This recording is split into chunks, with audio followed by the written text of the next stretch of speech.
Bismillahirrahmanirrahim. Wal asri innal insana lafi khusr illa allazina amanu wa amilus solihati wa tawassaw bil haqq wa tawassaw bis sabr. Ini mungkin anak SD dan TK mungkin ada awal ya itu mungkin dari TK dulu ya. Tapi walaupun kita lihat ayat ini cukup pendek, tapi maknanya mendalam, maknanya cukup luas. Bahkan dalam sebuah kisah dinyatakan oleh ulama bahasanya, seandainya ada ayat-ayat yang lain itu turun, cukup ini saja. Ini sudah mengantarkan kita kepada akhirat yang barunya atau akhir kehidupan kita yang baru. Baik, kita coba ya untuk sedikit mengulasnya. Yang pertama tadi Auzubillahiminasyaitonirrajim.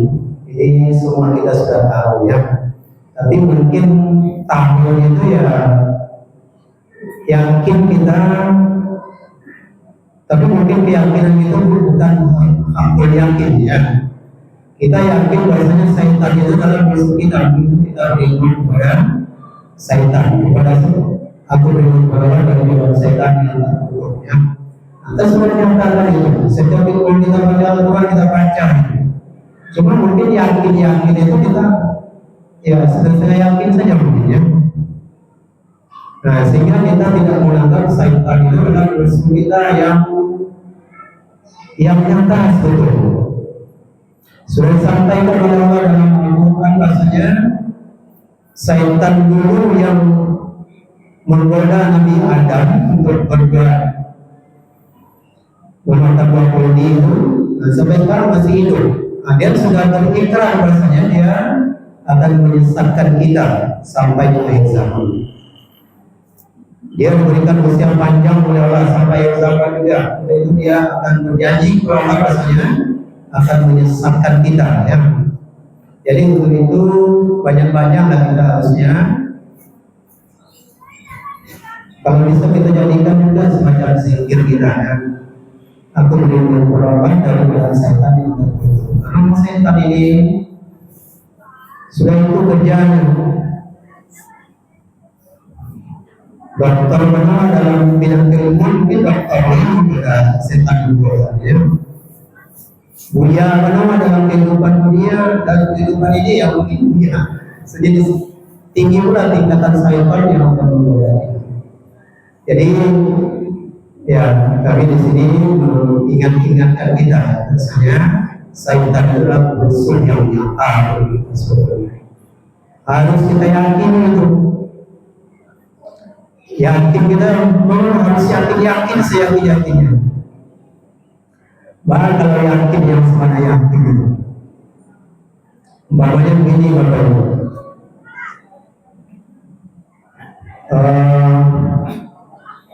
Kita umpamanya menguji tembak ya. Di lapangan botol boleh ada dari kepala ya kan. Yang akan menembak itu orang yang satu orang yang ahli, sudah pernah meleset tembakannya. Yang satu lagi orang yang tidak ahli, baru pertama kali menembak. Nah, kira-kira mana kita yang lebih yakin akan keselamatan kita? Tentu orang kalau bisa yang nembak itu tentu yang ahli ya, yang pernah meleset. Kenapa kita yakin seperti itu ya? Karena kita hakul yakin seyakin-yakinnya tembakannya nama meleset. Tapi cobalah yang baru mungkin beberapa kali menembak dia tentu kebanyakan yang mengatakan itu kan, nggak yakin orang. Jadi keyakinan kita itu bagusnya seperti itu, aku yakin seyakin-yakinnya kita. Tidak ada yang lain yang kita pikirkan yakin, ya. Nah, jadi begitu pula ya keyakinan kita dalam bidang agama. Jadi setan adalah musuh kita yang nyata. Bismillahirrahmanirrahim, dengan nama Allah yang Maha Pengasih dan Penyayang. Nah, ini juga kalau kita baca makna dan Bismillah ini, di sini ada pengasih dan penyayang, ya. Kasih Allah itu untuk siapa dan sayangnya itu untuk siapa? Kasihnya Allah itu apa itu? Untuk semua makhluk. Mulai dari sawit yang berada dalam batu hitam di tempat yang gelap, sampai ke makhluk-makhluk yang paling besar termasuk manusia.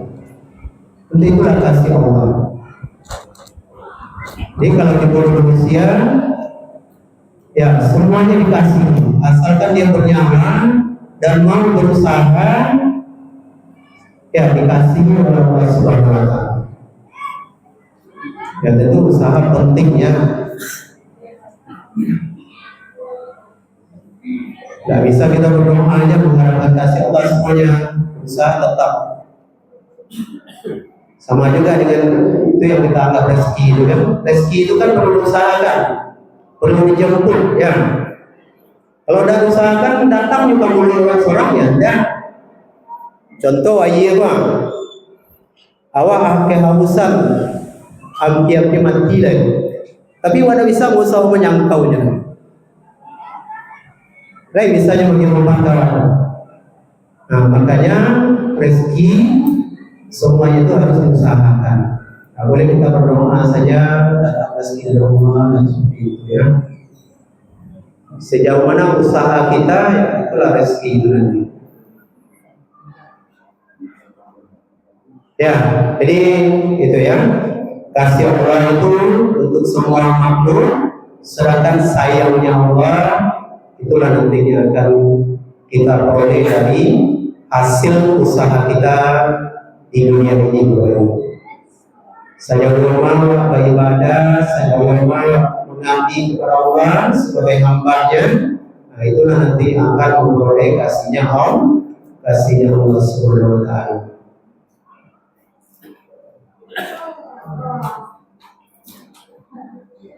Di mana memperoleh nanti? Ya, nanti di dunia atau di akhirat pula, ya. Selanjutnya tadi dikatakan bahasa wal asri demi masa. Masa itu apa? Waktu.